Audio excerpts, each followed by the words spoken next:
The earliest published version of this play is a 16th century short story based on the famous myth of the White Snake.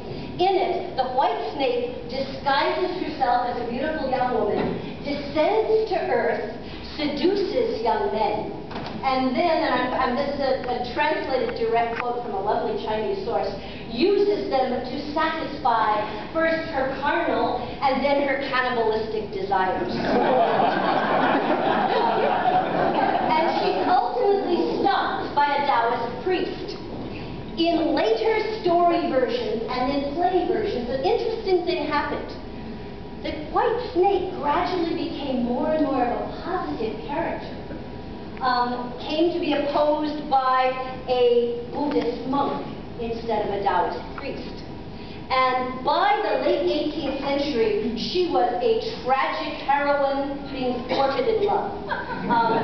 So where I was thinking about this, we have the same-sex question of civil unions and marriages here. Well, this is an interspecies relationship. That's what this play is about. Most contemporary Jinju versions, including our own, are based on a script that was written in 1953 by a Chinese writer called Tian Han.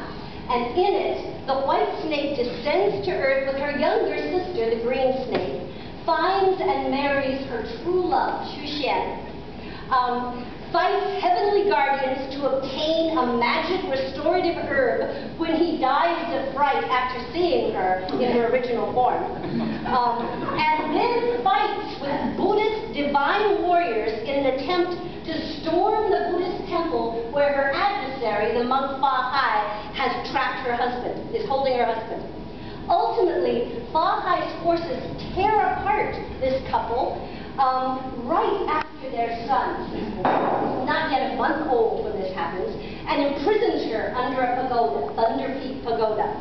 The Green Snake, however, escapes. She spends several years in spiritual practice, building her powers, returns, defeats the forces, frees the White Snake, reunites the family and herself with the White Snake. So that's the basic plot.